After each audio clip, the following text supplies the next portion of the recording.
Como a tecnologia se encontra com as finanças corporativas no contexto de uma das maiores cervejarias do mundo, o case da Heineken Brasil com Lucas Gomes, diretor de tecnologia de Support Functions. Agora, no Data Circle Podcast.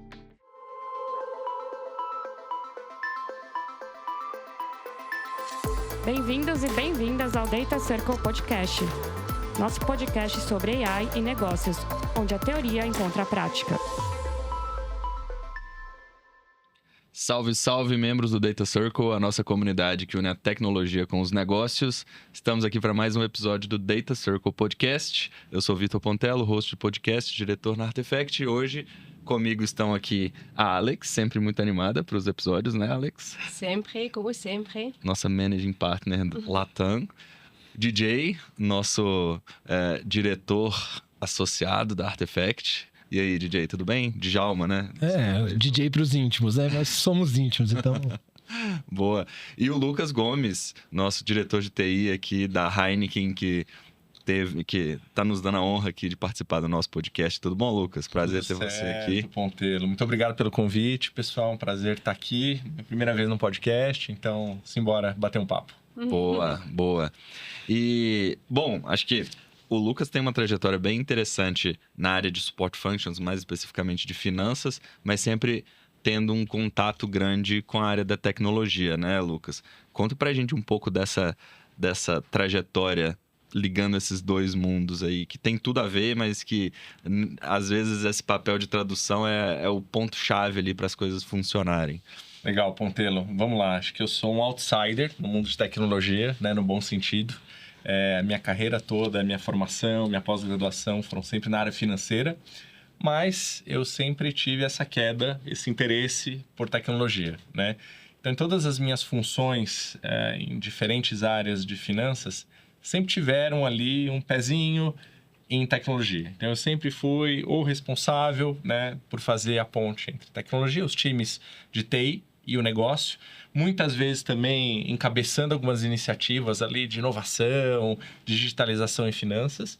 Nos últimos 4 anos, à frente aí do time de Data Analytics for Finance, dentro da VP Financeira, foram quase como chancelando essa migração para onde eu estou hoje, que é a área de TI, muito voltado para sistema, para projeto, para business partner. E eu acho que quando você fala, né, em estar próximo ao negócio, parceria, hoje eu estou numa posição, de certa forma, parecida com o que eu fazia no passado, de ser também business partner para a área de Support Functions. Legal. Então, eu tive o privilégio de também ser o business partner financeiro para a área de Support Functions. Então, as áreas que eu atendo hoje, enquanto TI, né, oferecendo as soluções de tecnologia, de sistema, são as mesmas que eu atendia ali enquanto finanças, né? Desafiando o business, falando de orçamento, propondo ali, né, iniciativas, enfim, para aumentar a rentabilidade da companhia. Então, assim, em linhas muito gerais, esse é um pouquinho da minha trajetória, tá? Não, legal. E eu acho que a área de finanças e a área de tecnologia, elas têm uma relação que tem muito a ver com o que a gente prega aqui no podcast, né? Que é, no final das contas, a tecnologia aplicada em prol de gerar valor tangível dentro das companhias, né? Dentro das empresas. No final das contas, reflete em finanças. Super. E quando a gente pensa no desenvolvimento de uma tecnologia e valida o potencial dessa tecnologia, a gente tem necessariamente bastante contato com a área de finanças, com a área de controladoria ali, para validar o porquê que aquilo ali vai ser feito, se tem potencial mesmo, se não tem potencial. E muitas vezes o projeto não morre, mas ele é priorizado com base nesse tipo de análise junto com o time de finanças. Você já teve algum contato específico com esse tema dentro da sua carreira de finanças ali, quando... Já, inúmeras vezes. Inúmeras vezes. E esse era um dos grandes dilemas quando eu era controller para Support Functions e controller mais especificamente para a área de TI. Era o pessoal de TI, trazia alguns projetos super importantes, estruturantes, mas que era extremamente difícil a gente medir um ROI, né? Só que a gente entendia que aquele projeto traria um benefício, né? Seja pela continuidade do negócio, seja eventualmente por algum fator ali estratégico que muitas vezes não cabia num cash flow, num P&L, né? E ficava ali o desafio da gente garantir um fair share em relação ao tipo de investimento que a gente estava fazendo de toda a parte de tecnologia.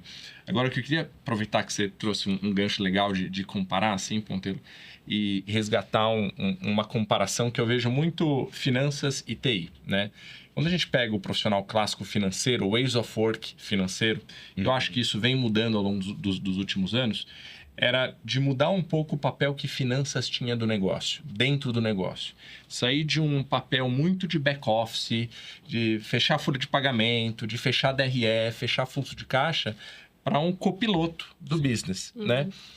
Agora, em tecnologia, em TI, eu vejo também que a gente também tem um desafio parecido e que cada vez mais TI está saindo de uma área só de, sabe, fazer manutenção de computador, né, garantir que o SAP rode, né, sem nenhuma queda e de maneira estável, que é muito importante. A gente não pode abrir mão disso, esse é o básico, para um posicionamento de geração de valor, né? Para um posicionamento de você criar soluções que resolvam dores reais do negócio, que tragam maior volume, que tragam maior top line, que reduzam custo.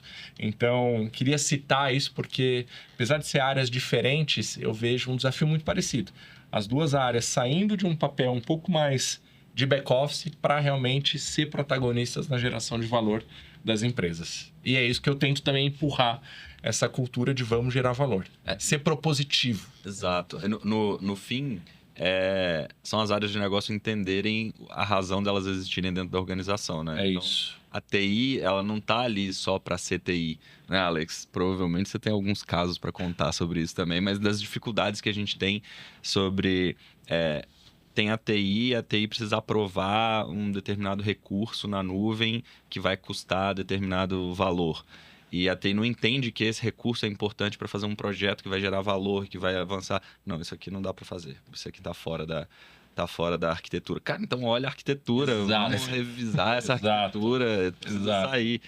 Então, esse posicionamento meio passivo, assim, é justamente uma das coisas que não combina com a geração de valor, no fato. Né? É isso. E você precisa ter pessoas inquietas e que estejam dispostas a trazer alguns temas que, eventualmente, as pessoas evitem para discussão, senão esse tipo de conversa não acontece. Outra coisa que ajuda, você conseguir tirar as conversas, as priorizações ali de uma camada muito operacional e colocar um pouco mais assim de business impacts, né? Um pouco mais de estratégia nessas conversas. Ter alguém que consiga fazer o meio de campo entre business, tecnologia e resultado também é super importante. Eu acho que um ponto bem importante essa questão de ter esse perfil um pouco mais híbrido, justamente na área de TI, tá? Porque sim, importante considerar que as tecnologias dos dados não são mais só um centro de custo, mas vão ser um acelerador de crescimento, de geração de valor pela empresa. Mas é importante que as pessoas que trabalham nesse time tenham esse mindset de entender onde vai ser o valor, tá? Fazer uma migração de dados só porque gostar de ser mais rápido, para meu time, não sei se se justifica tanto se você não considera também que isso vai ajudar também o time de marketing, Perfeito. também o time de RH, também merece acelerar a informação. Então, ter esse mindset dentro do time de TI, de entendimento do que o business está precisando, é essencial justamente para que esse TI possa ter esse papel que você está dando para eles. Concordo, Alex. E, se você me permite, não é a transformação pela transformação, né? Não é a migração de dados pela migração. Isso. Isso tem que estar obrigatoriamente linkado a alguma alavanca de geração de resultado, de geração de valor. Senão, não traz nem para discutir, que também eu não vou investir recurso, né? Perfeito. Até quando são projetos mais estruturantes, de alguma maneira dá para linkar com o impacto do negócio, né? Pensando, por exemplo, numa melhoria de uma plataforma de dados, na arquitetura de uma plataforma de dados. Se essa melhoria faz com que o dado fique com maior qualidade e o time demore menos tempo para conseguir pegar o dado que precisa e desenvolver o modelo e desenvolver, no final das contas, os projetos que geram valor, você consegue identificar quanto a mais de projetos você poderia gerar com uma plataforma mais bem desenvolvida. Exato. E essa é uma mudança até de mindset dos times de TI, né? Que é aprender a vender o seu peixe. Porque ir além do... Putz, eu só vou fazer aqui porque eu preciso, ou porque eu tenho um sistema a ser melhorado, mas o que isso vai me destravar e como que eu provo isso e defendo isso para os stakeholders, né? Concordo 100%, DJ. E digo mais, assim, não só dos times de TI, mas as pessoas envolvidas na governança, onde os projetos de TI são discutidos, têm que estar com o mesmo mindset. Eu explico por quê. Se isso morrer logo depois da aprovação, se você não tiver, de repente, alguém de finanças, ou até alguém mesmo da governança de TI, garantindo que aquela migração de dados, né, desembocou, seja eventualmente mais tempo do analista de vendas, ou aquilo foi base para algum produto analítico que foi criado, né, a partir de uma outra estrutura ali, né, enfim, né, na área de negócio, não vai rolar. Então, você precisa olhar o end-to-end também, né, onde que as coisas se conversam, como é que o valor é criado a partir dessas conexões. Não é fácil, falar parece fácil, a gente sabe que não é fácil na prática, né, mas é esse o caminho que a gente está tentando construir aqui dentro. Legal. E acertando o mindset, as coisas tendem a caminhar para isso, né? Então, Total. Se as pessoas entendem que é importante ter esse mindset, elas tendem também a trabalhar em prol disso e a mudança vai sendo aos poucos. É isso. E se for mudança aos poucos, as coisas daqui a pouco você consegue identificar. As coisas acontecem. Se você tiver constância, se você tiver um propósito alinhado, claro, comunicado, as pessoas com o mindset correto ao redor, né, daquela iniciativa, do processo, as coisas acontecem, né? A gente se depara eventualmente com alguns desafios de mindset, de resistência à mudança. Assim, não existe one size fits all, né? Para cada problema, para cada desafio, é uma abordagem diferente. O que você precisa é comunicar, tentar engajar as pessoas, né? Provar o valor por trás, garantir a conexão estratégica. O resto, aí a magia acontece. Né? São os ingredientes. São os ingredientes. Você vai misturando e no final sai. E é meu trabalho como gestor de TI provocar essas discussões e garantir esse ambiente para que isso aconteça de uma maneira natural. Né? E nesse trabalho, você acha que tem algumas pessoas que são mais propensas a aceitar essa jornada, esse mindset? E eu digo pessoas no sentido de atuação, assim, o time de TI, ele tende a ser um pouco mais maleável nesse sentido, ou o time de finanças, ou vai variando de caso a caso? Eu acho que varia, Pontelo, mesmo quando eu olho ali para o ecossistema de TI, são times diferentes, com características diferentes, trabalhos diferentes, né? Então, você não pode exigir do cara que cuida de cibersegurança, né, dele ter um mindset um pouco mais flexível, um pouco mais maleável. Seria até perigoso. É perigoso. Exato, né? Do mesmo jeito que você não pode cobrar alguém de inovação, de seguir um processo certinho, ABC certinho, burocrático, porque não vai rolar, né? Então, o segredo é você entender de que maneira que você consegue convencer e alinhar todo mundo ali que aquela iniciativa é importante, né? Aí, fazendo um paralelo, né, que eu gosto bastante, para mim isso resolve 80% dos meus problemas de comunicação e engajamento. Metodologia, framework, né? Tem uma muito, muito clássica, talvez vocês já devem ter ouvido falar, do Discovery Insights. Nada mais é do que quadrantes que você posiciona as pessoas. Então, tem o perfil amarelo, que é o comunicativo, falante, extrovertido, né? Gosta de estar cercado de pessoas. Em oposto, você tem o azul, são pessoas mais metódicas, gostam de seguir regras, né, passo a passo. Você tem o verde, que são as pessoas mais de boa, tranquilas, relacionamento. Você tem as pessoas vermelhas, que é ação, aquele pace setter, etc. Então, o que eu sempre procuro fazer? Cara, eu identifico dentro da área de TI, dentro da área de negócio, dentro da área de finanças, quais tipos de perfil eu preciso ali, né, falando de um projeto específico, ou qual que é o melhor tipo de abordagem que eu faço para perfis diferentes. Daí a gente vai, né, tentando aumentar o nosso nível de influência. Isso é legal, cara. E na sua experiência, já teve algum caso, por curiosidade aqui, tá? Já teve algum caso de pessoas que eram, sei lá, verdes e viraram amarelas, ou era verde e ficaram vermelhas, dependendo do contexto que esse assunto ali. É muito legal, porque sim, a própria metodologia de Insight Discovery, ela fala que a gente tem dois perfis, né? Eu não lembro exatamente o nome técnico que a metodologia usa, mas um é o teu perfil consciente, que é aquele que você se esforça, você é intencional para parecer e para ser daquele jeito. Agora tem o perfil também que é o subconsciente, que é você na sua casa, no seu sofá, né, com a tua esposa, etc, né? Então, assim, além de ter essa dicotomia, é um perfil transitório. Então, eu já fiz esse exercício mais de uma vez. E nas vezes que eu fiz, inclusive enxergado pelo meu time, eles me colocaram em uma cor. Aí quando eu fiz a metodologia, apareceu outra cor. E talvez se eu fizer agora, que eu tô numa posição nova, numa área nova, fora da minha zona de conforto, talvez eu seja outra cor, né? Então, assim, as pessoas, elas têm tendências, né, a cores diferentes, mas dependendo da sua situação e do seu momento, você vai apontar mais para um lado do que para o outro. No fim, é meio que uma matriz, tem a dimensão matriz, das cores, mas aí depende do lugar que você tá, o contexto que você tá no momento. O contexto que você está inserido. Legal. Se você souber ler as pessoas, a metodologia que eu uso é essa, a chance de você influenciar e escolher as pessoas ali para ajudarem ali é maior. Isso é legal. Que aí você acaba ajudando a pessoa também a ser efetiva naquela função que ela está exercendo, né? E TI, cara, assim como finanças, tem muitas pessoas azuis. Uhum. E é normal, geralmente é o engenheiro, né? É a pessoa ali, finanças, mesma coisa, economista, etc., que segue, né, ali o beabá, etc., né? Os procedimentos. E aí a beleza de você ter pessoas de outras cores ali no time para desafiar essa galera também. Sim, né? É isso, até pensando nas carreiras, né? É engraçado porque a gente tem que tomar cuidado também com os estereótipos, né? Total. Mas, já aconteceu, por exemplo, de uma pessoa ser mais extrovertida e tudo mais e falar que ela era engenheira. Mas ele é engenheiro, ele tem um jeitão de consulting. Justamente porque normalmente os consultores são mais comunicativos, os engenheiros são mais... Comunicativo é o amarelo, né? É o amarelo. Os consultores tendem a ser mais amarelos e os engenheiros mais azuis, mas... Cara, é muito tem engraçado isso. Ali. Eu já sofri essa estereotipagem muitas vezes. Para me apresentar, né, o que você faz? Eu sou gerente de finanças. E as pessoas não acreditavam. As pessoas falavam, cara, você trabalha com vendas, você trabalha no marketing. Imagina, eu falo, cara, eu cuido de um PNL de não sei quantos milhões.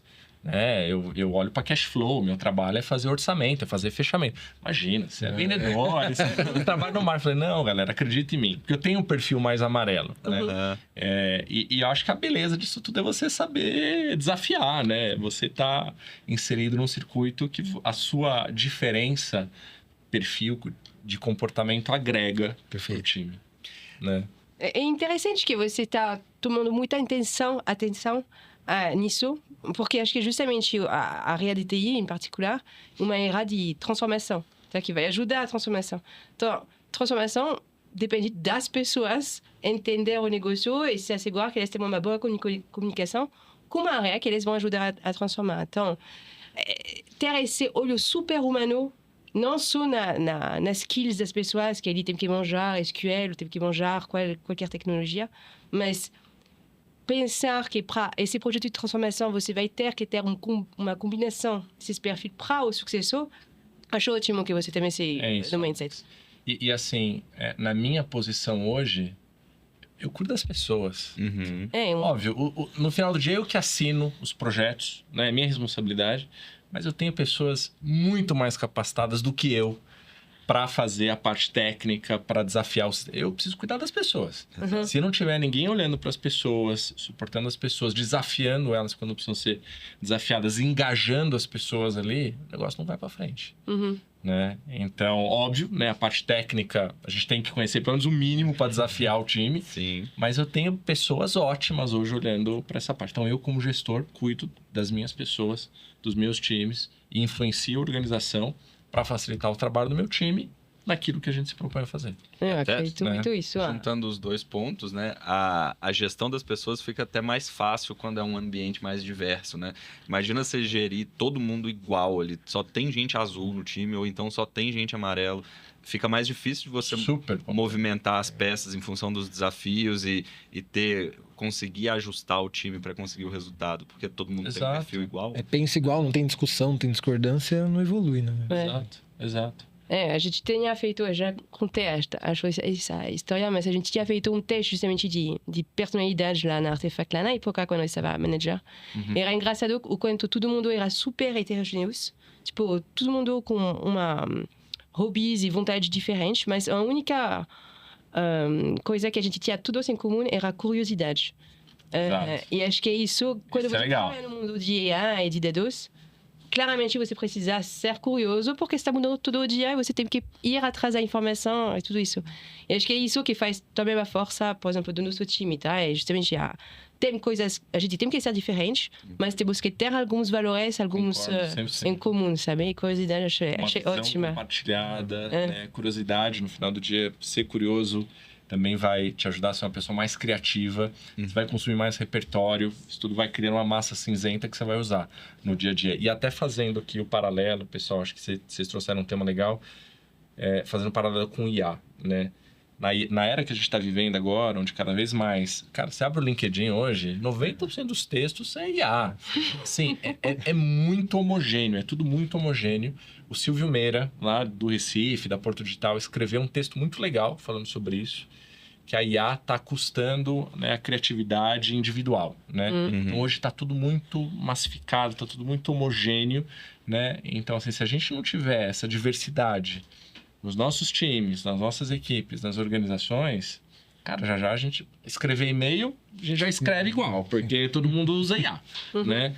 Estilo de comunicação, mesma coisa. Então, assim, onde que a gente vai parar, né? Então, a gente precisa ter essa diversidade de formação, de pensamento, de gênero, enfim, todos os tipos de diversidade para manterem a essência do ser humano e a crítica e a entropia vivos, né?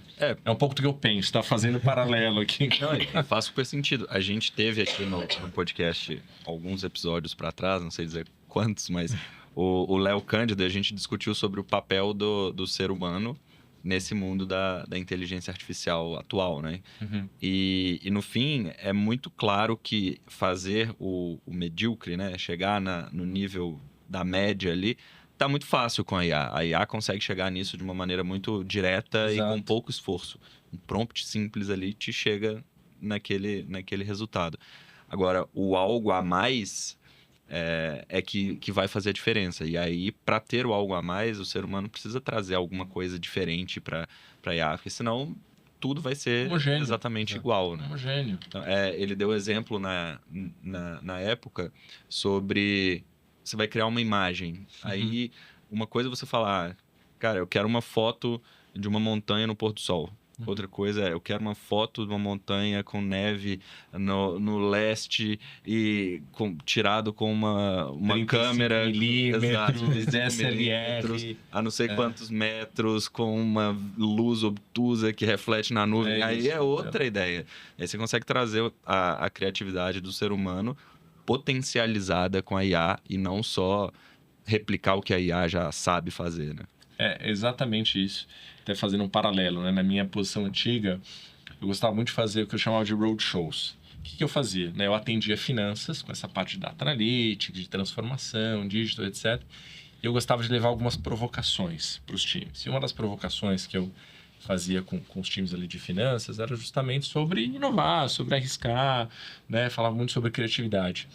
E muito frequentemente as pessoas perguntavam para mim, Lucas, mas cara, eu não sou criativo.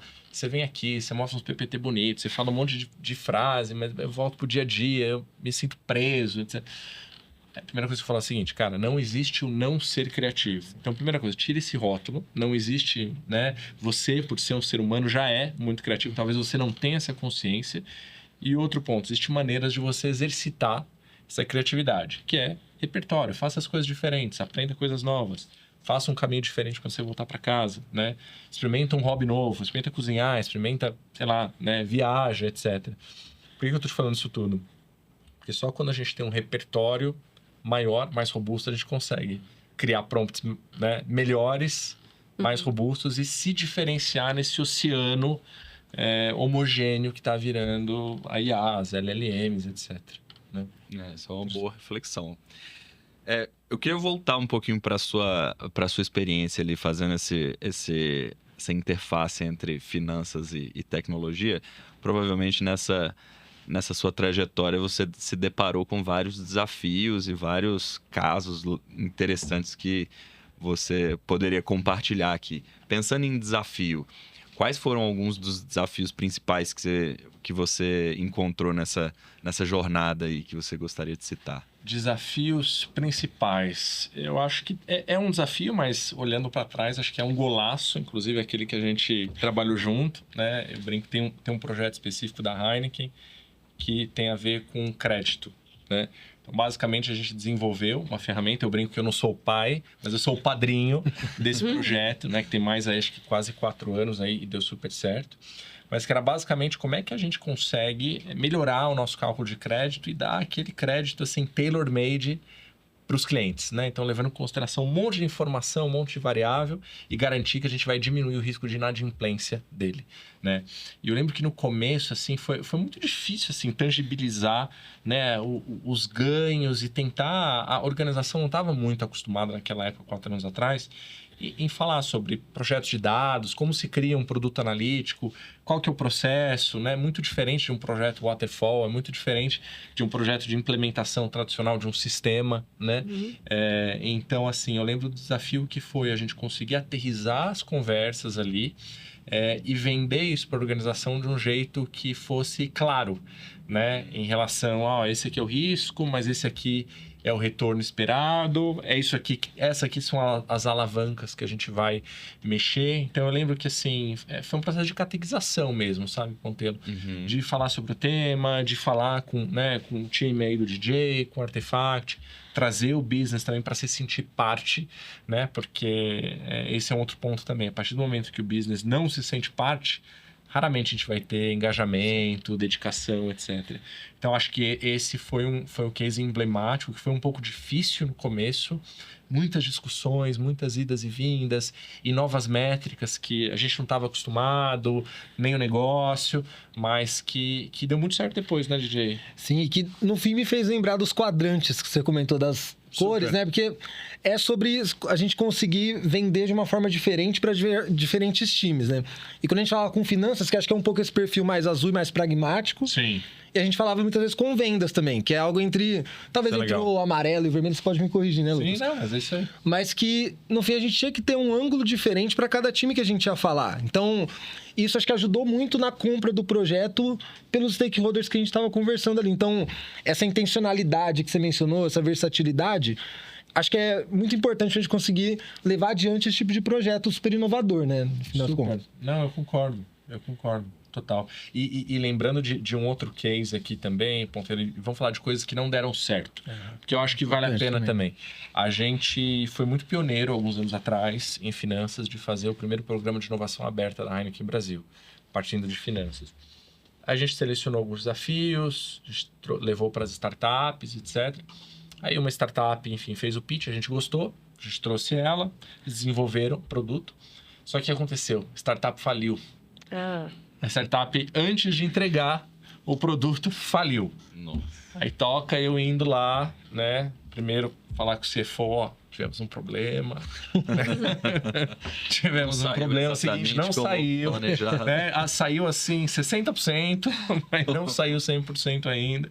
Aí eu fui lá na portinha de TI do Fábio, inclusive, Fábio, seguinte, cara, me ajuda, vamos tentar aqui concluir esse projeto aqui, né? Enfim, conseguimos concluir, o projeto evoluiu, né? Depois da parte de transporte, virou algo inclusive maior ali. Mas, enfim, foi uma das primeiras experiências que a gente teve. Depois a gente ficou mais alerta em alguns sinais ali de startup, mas foi algo emblemático também que aconteceu e que quando se trabalha com startup... É um risco. Né? É um risco, né, Ponteiro? Então, acho que esse também é um tema emblemático. Aí. E também um ponto de como lidar com... Como lidar com isso, né? Isso, porque... Beleza, é uma startup, existe o risco de faliu, perdeu o fôlego ali, não conseguiu chegar do outro lado, mas e aí, o que eu faço? Né? Não, e daí tinha um outro dilema também, Ponteiro, que era o seguinte, eu lembro que na época, não vou obviamente citar nomes, etc., mas 2 pessoas da startup, elas se colocaram à disposição para finalizar o projeto no CPF. Só que não dá, a gente não seria compliance fazer isso, né? Então, assim, também tem esses dilemas, né? Empresa grande, com startup, etc. A decisão que a gente tomou foi a mais acertada, a mais correta, foi internalizar o desenvolvimento final, mas ficaram lições aí. É até uma forma de internalizar o conhecimento também, Total. né? De uma maneira meio Exato. forçada. Forçada. Mas, não- Mas que deu super certo depois. O projeto, inclusive, em outras proporções. Aham. Como você passou justamente, por exemplo, no primeiro projeto de crédito, nessa jornada de vai ter que convencer para liberar o investimento do esforço e fazer esse projeto. Qual foi o aprendizagem que você usou após do outro lado? Porque também você que valida os outros projetos, tá? Então, as pessoas também vêm para você para avaliar que vão investir nesse use case, a área de finanças vocês toparam. Como essa experiência, como você foi do outro lado também, ajudou a ser talvez mais fair, não sei, como os outros? Talvez eu nem saiba ainda a resposta, tá, Alex? Porque também as perguntas de negócio têm mudado muito. O ambiente que a gente opera tem mudado muito. Então, quando a gente achou que a gente tinha todas as respostas e que os projetos estavam vindo sempre com uma determinada característica, o business muda, o mercado muda, as perguntas passam a ser outras. Mas o que eu usei na época lá de crédito foi tentar trabalhar com business case reverso. Eu levei para o Piotr, que era meu antigo gestor, né? O antigo CFO. Cara, seguinte, pior cenário possível, a gente vai ter, sei lá, gasto isso aqui, mas a gente vai ter aprendido muito, né? Então, assim, confia, vamos fazer. Bato no peito aqui, se tudo der errado, a gente vai ter aprendido. Meu time, na época, estava muito próximo com o Artefact, inclusive. A gente vai ter aprendido e quem sabe a gente não consegue fazer um mini crédito aqui, in-house, etc. Então, eu usei meio que essa tática. Fast forward, 4, 5 anos depois, vendo também os projetos que estão aparecendo. Para mim, assim, eu tento muito ir para o lado do fair share, entendendo também o que é importante para a companhia. Mas, óbvio, como as perguntas têm mudado também, Alex, é tudo uma questão situacional. O que é importante para a companhia também agora? Então, eu vou priorizar. Putz, é top line? Então, né, me passem os projetos de tecnologia que vão gerar top line, que esses vão ter uma carga né, especial durante a priorização. Putz, não, agora a gente está buscando, sei lá, eficiência operacional, ou melhoria em logística, ou melhoria de SG&A, etc. Então, é muito situacional. O que acho que eu consegui adquirir nesses anos, trabalhando finanças, TI, é uma visão mais cross de impacto. Então, aonde que isso aqui impacta, né, no nosso business? Quem são as melhores pessoas para me ajudar a desafiar, né, tanto o lado de tecnologia quanto o lado de finanças e tentar deixar o processo um pouco mais interligado. Né? Não, assim, a gente trabalha para a gente não ter novidades. Então, do tipo, a gente está discutindo um projeto muito específico aqui. Não vamos esperar chegar lá no comitê de priorização para gerar aquelas discussões. Vamos já, né, ir alinhando, vamos garantir que já vai chegar ali com todas as perguntas mais críticas respondidas e com todo mundo confortável. Para que seja praticamente só uma formalização. Uma formalização. Então, a gente tenta antecipar ao máximo essas discussões entre finanças, área técnica, né, a gente, meu time no caso, e o business. Interessante. E no fim, a gente percebe, né, que a Heineken acaba sendo um exemplo em inovar. Você deu diversos exemplos aqui do que vocês estão fazendo. Você acha que tem alguns pilares, seja da cultura ou do método de trabalho, como companhia, que ajudam a impulsionar isso? Legal. Ótima pergunta. E eu diria que a Heineken... Quando você pensa em Heineken, o que você pensa? Tipo assim... E eu não tô falando Heineken exatamente empresa. Nossa. A verdinha. Não é verdade? Qualidade, eu acho. Qualidade. Você, Alex, o que você pensa? Ambiente, tá? Social. Pontelo. Tomar uma num ambiente social com os meus amigos, com cerveja de qualidade. É isso. A Heineken tem muito de... É um ambiente muito autêntica. A gente fala muito sobre ser autêntico ali. Você pega as propagandas. A Heineken é muito lembrada pelas propagandas. As propagandas da Heineken são sempre muito premiadas, são fortes, etc. Sim.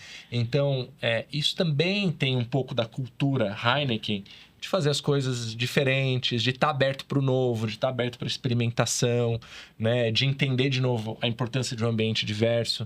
Então, eu acho que o fato da gente ter... É até engraçado o que eu vou falar, mas o fato da Heineken ter a Heineken contribui também para ser uma empresa mais aberta, mais, sabe, com uma cabeça mais aberta mesmo, assim. Interessante. No caso, você não precisa seguir ninguém, né? Eu sou a Heineken. Só Heineken, cara, entendeu? Então, assim... Posso liderar, né? Exato. Isso realmente traz uma vantagem interessante. Né? Legal. Eu acho que essa questão que você trouxe é interessante, porque muitas vezes o que dificulta o processo de inovação é justamente o medo de falhar, né? E no final das contas, o que você está falando é justamente isso. A Heineken, por ser a Heineken, ela não precisa pensar se vai falhar, se não vai falhar. Cara, é a Heineken. É a Heineken. Eu consigo trazer um pouco dessa autoridade da marca para a tomada de decisão. Tipo, eu não preciso de ninguém me falar muito o que eu preciso fazer. É uma marca muito autêntica, é uma marca com muita bagagem, é uma marca com muito peso. Óbvio, a gente toma muito cuidado em tudo que envolve, né? A marca Heineken, né? A Verdinha. Até para ela continuar assim, né? Exatamente, para continuar assim. Mas, assim, existe, óbvio, né? Acho que em toda empresa, eventualmente algumas barreiras à inovação, mas a gente tenta sempre ir para esse lado, né? E até a gente fala muito de ambiente de segurança psicológica. Se você não tem um ambiente de segurança psicológica, ninguém arrisca. Se você arrisca, você não inova, né? Você não erra, mas também você não inova. Exatamente. Né? Então, a gente sempre busca trabalhar isso. E um exemplo legal aqui, que eu vou citar, recentemente, a gente, lá em TI, a gente decidiu inaugurar um formato de talk, vamos falar assim, a gente tem os nossos encontros lá, chamado Fiasco Talks. O que é o Fiasco Talks? Fiasco Talks é um momento que a gente tem de compartilhar o que a gente fez e que não deu certo. Eu adoro isso. Muito bom. E quem que está liderando isso? A alta liderança de TI. Então, é o vice-presidente, eu e os meus pares, os outros diretores, né? Então, a gente já teve uma edição, teve o VP falando de um business case reverso, né? Um momento que ele errou, né? Assim como a outra diretora, a minha parte cuida de supply chain. E por aí vai, né? E com isso a gente quer fortalecer esse ambiente de segurança psicológica, entendendo que errar faz parte. O que a gente não abre mão é que você aprenda com erro, né? Não dá para errar e não aprender. Então, se for para errar, vamos aprender e, de preferência, não vamos repetir. Mas a gente precisa naturalizar errar. Errar acontece. Mas é uma mensagem muito forte, né? Quando você pega muito a forte, liderança, a alta liderança para falar isso. E a gente, inclusive, Pontelo, teve até, enfim, uma outra reunião sobre esse tema também. A gente tem uma agenda muito forte de felicidade, né? Corporativa, de segurança psicológica, o DJ está um pouco mais próximo ali. Em uma das reuniões, eu até citei, pessoal, TI, né? D&T, a gente chama Digital Technology. Estamos fazendo Fiasco Talks.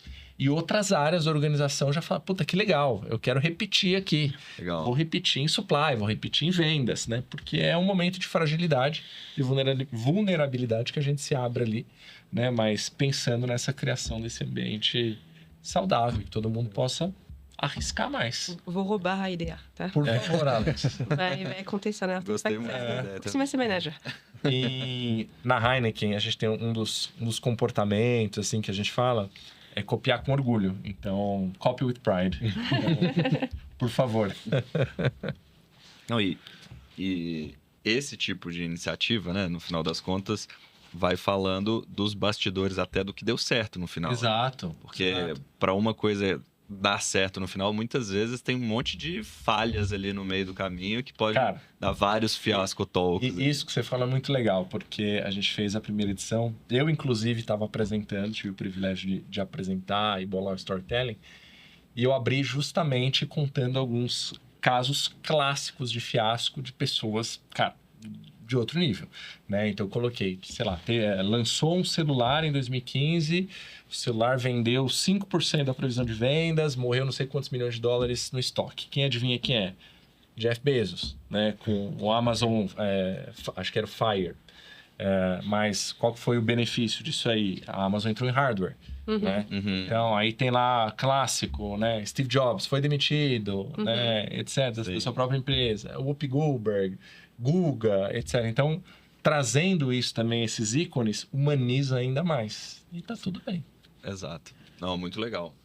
E voltando pro projeto de crédito, que eu tive o prazer de participar. Né? Quando eu entrei no projeto de crédito, vocês já tinham resolvido boa parte dos problemas. Eu entrei na hora mais fácil. Mas dentro desse projeto tiveram vários desafios, acho que pela dimensão dele, vários desafios de cultura, vários desafios de tecnologia. Você chegou a pegar alguma... Assim, são experiências, né? São coisas que você aprende ali no fluxo do desenvolvimento de um projeto desse tamanho, que você chegou a aproveitar para outros projetos a partir disso, pensando... E outra coisa também, a partir desse projeto que foi bem pioneiro, foi mais fácil fazer outros projetos que também tiveram esse tipo de característica? Para mim, o que ressoou bastante, talvez o DJ consiga me complementar, porque vocês acabavam liderando todos os projetos de DDI.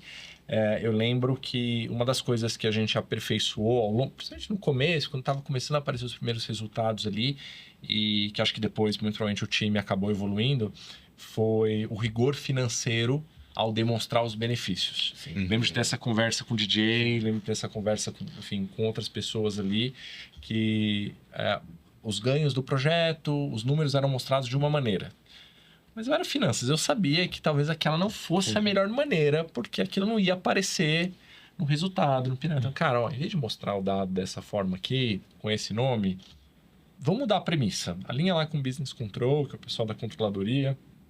Vamos, de repente, mostrar essa ótica, que eu acho que dá um pouco mais de ganho, de ganho no sentido de speech, né? De conseguir convencer melhor as pessoas, e já fica no idioma do CFO. E dito e feito, né? A gente fez isso, dali para frente foram conversas mais fáceis em relação a mostrar os ganhos, mostrar os benefícios, etc.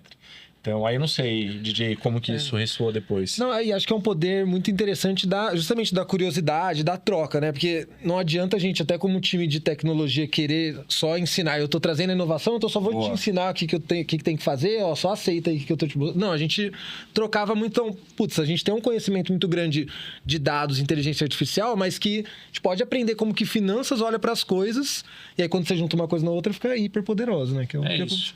E assim, no final do dia, né? Nas organizações, se você, assim, não tem jeito. Finanças está na mesa e tem que estar nas principais discussões. Porque as áreas estão se movimentando, né? As áreas estão tocando projetos, iniciativas, TI, certamente. Mas, assim, a credibilidade vem muito também de quando alguém de finanças vai lá, olha para o número e assina embaixo. É isso. Né? Se finanças falou, eu concordo. Exato. Até porque não vai para o PNL se finanças não aprovar. Exato. E no final das contas, ir para o PNL não é só um detalhe.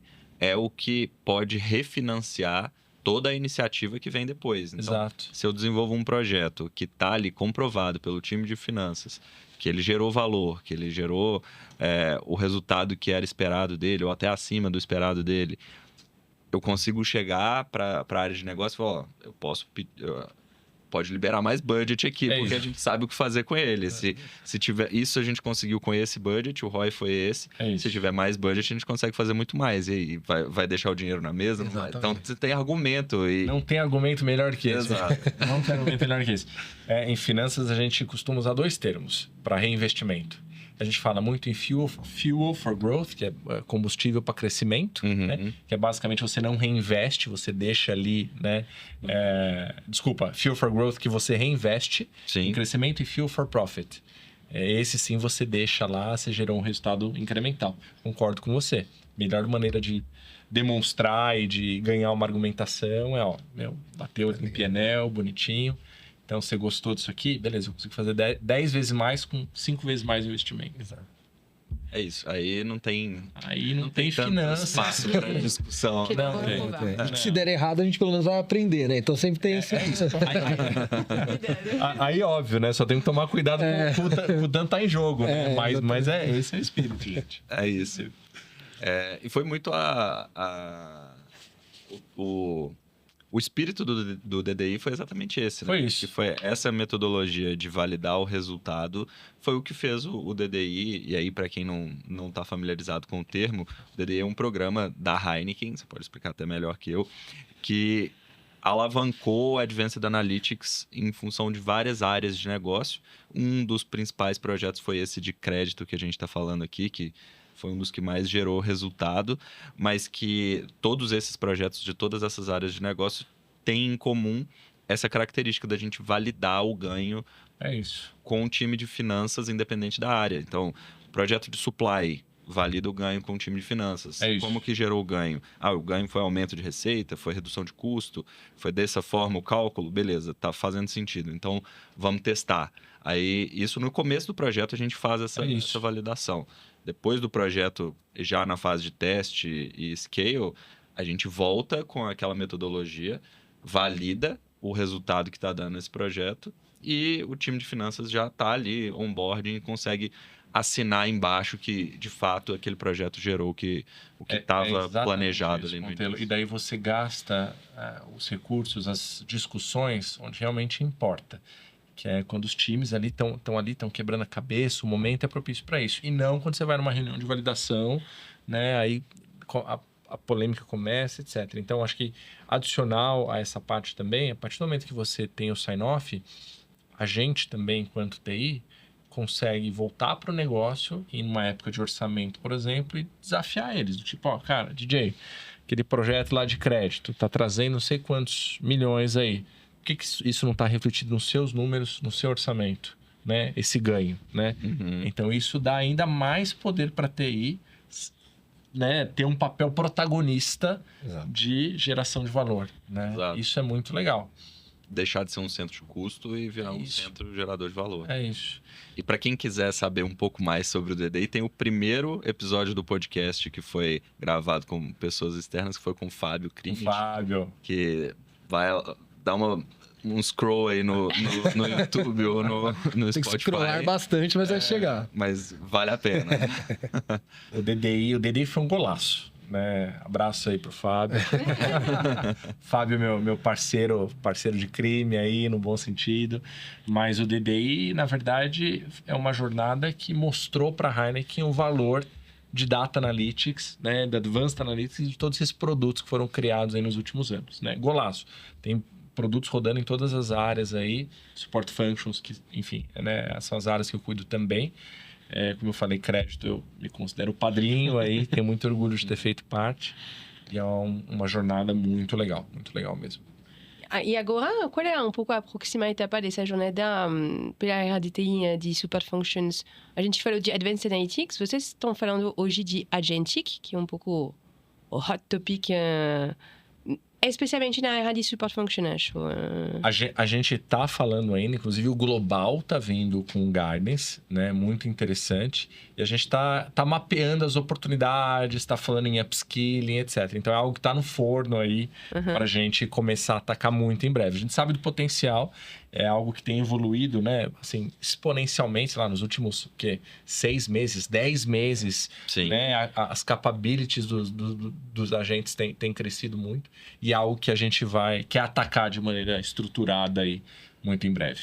Mas você falou que você vai começar primeiro com upskilling. Upskilling, exato, upskilling. A gente hoje já tem o Copilot, né, liberado aí para todos os líderes da organização.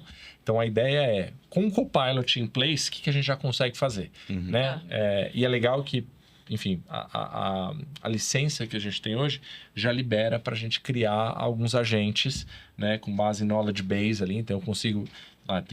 preciso fazer um agente sobre as políticas de, sei lá, tô viajando aqui, de reembolso, política de viagem. Eu carrego lá e o que eu perguntar para ele vai consumir ali do knowledge base dele.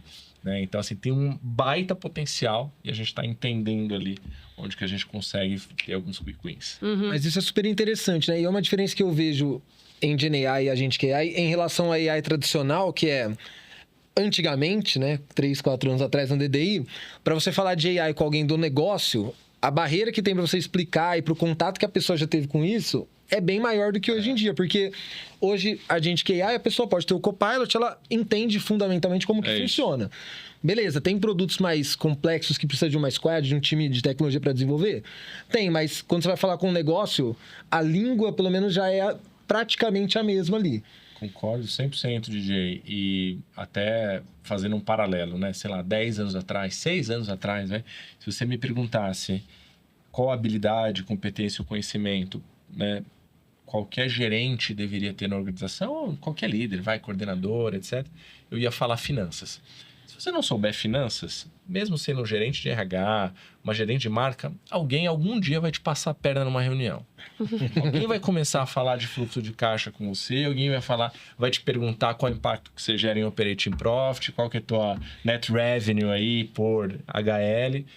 Só que se me perguntar hoje, eu vou falar finanças e um pouquinho, mínimo que seja de AI. Sim. E por que AI? Não que exatamente acho que todo mundo precisa saber o que está por trás, o que é uma arquitetura transform, o que é uma LLM, etc. Mas assim, certamente essa pessoa vai ter interface no dia a dia com alguém que sabe, né, desenvolver e criar, etc. Então, se ela não souber o mínimo ali, não que alguém vai passar a perna nela, porque eu acho que não, mas assim, ela vai deixar de capturar muito valor ali no dia a dia dela. Tanto para desenvolver os próprios prompts, os agentes, etc. Mas para influenciar e para ter, né, um maior fruto aí na relação com as pessoas que desenvolvem, etc. Então, eu concordo 100%. Isso... Perfeito. Eu acho que a Gen AI e Agentic AI aproximaram muito, vamos dizer, o público geral Sim. da tecnologia. Então, hoje você consegue gerar impacto usando tecnologia sem ser um especialista em tecnologia. Sem ser, exato. Porque a IA consegue fazer essa tradução e aproxima esses dois mundos, né? Então, a tendência é que cada vez mais essa aproximação vá acontecendo e o resultado disso é um ganho de produtividade muito grande para quem sabe usar. Você não precisa saber... Você não precisa saber como funciona, é o que você estava falando, né? Imagina, um cozinheiro não precisa saber como o fogão funciona, cada peça, mas ele precisa saber cozinhar. Então, no final das contas, é mais ou menos isso. Você consegue usar a tecnologia para gerar mais resultado, mesmo não sendo da área da tecnologia. E aí, no fim, você começa a ter, pela proximidade, ideias de produtos que aí seriam produtos um pouco mais rebuscados e tudo mais, que aí precisaria para um nível industrial do produto, precisaria de pessoas efetivamente capacitadas e que consigam fazer isso com uma segurança que uma empresa como a Heineken, por exemplo, demanda, mas que essas ideias vão começando a fluir e aí essa transformação vai acontecendo não só do top-down, mas também bottom-up, junto com as pessoas que usam a ferramenta. Perfeito. Mas acho que talvez vou trazer uma ideia um pouco polêmica aqui, tá? Mas acho que até hoje, a IA, justamente, a gente, talvez, era difícil pessoas convencer que tem que fazer porque eles não entendem, tá? Não entendem IA ou como funciona a IA, mas de qualquer maneira, a IA ia resolver uma coisa que o ser humano não estava em capacidade de fazer porque era muitos dados, complexidade nos modelos, dos insights, etc. Então, a IA era complicado, mas ia trazer uma coisa que, de qualquer maneira, o ser humano não sabia fazer bem até hoje. Acho que o Agentic AI, talvez, ainda mais nas funções de suporte, as pessoas entendem bem, agora, ok? Talvez tenham medo, porque a Agentic AI agora está provando que está em capacidade de refazer a atividade humanas, tá? Tomar decisão sozinho. E então, todas essas tarefas manuais, repetitivas, que acontecem com uma certa frequência, são as primeiras targets do Agentic AI. Então, mesmo que agora todo mundo vai entender, acho que temos agora um trabalho das empresas, tá? De reforçar qual vai ser, como vocês vão usar esse Agentic AI, tá?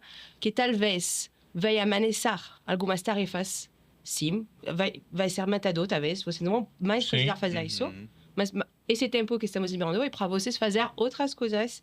Então, ajudar nesse entendimento e acompanhar essa transição de carreira das pessoas, porque o Agentic AI vai tomar um espaço lá, é muito importante, tá? Acho que vai ser vai ser um desafio, justamente, você que tem uma visão super humana da sua área, de ajudar a convencer aqui, tá? Com certeza. Acho que esse é um movimento de mercado, né? E quando a gente olha para áreas tradicionalmente mais transacionais, né? Business services, né? Centros de serviço, vai ser inevitável, né? Então, sim, eu concordo. As pessoas inicialmente têm um medo, mas a gente precisa também entender que, calma aí, talvez você realmente não tenha ali, né? Para aquelas pessoas que têm alguma aptidão, interesse, você não tem um time de pessoas executando aquela tarefa, mas você vai ter um time de agentes, por exemplo, né? Então, você também precisa se desafiar, aprender, a desenvolver os prompts, etc. Mas sim, existe uma questão humana muito forte ali, relacionada ao medo, à preservação de emprego, etc. Esse acho que é um dilema 2025, 2026, né? Que todas as empresas vão eventualmente passar. E já puxando um gancho sobre essa preocupação, acho que é uma preocupação natural com o avanço da tecnologia e a adoção da tecnologia, como que você vê, um exercício de visão aqui, como que você vê a área de finanças junto da área de tecnologia nos próximos meses? Aí, se quiser arriscar um pouco nos próximos anos aí também, apesar de tudo mudar tão rápido. Uau! Tô até pensando que agora você me pegou numa visão mais de longo prazo, mas eu acho que assim, as duas estão nessa jornada de geração de valor, né?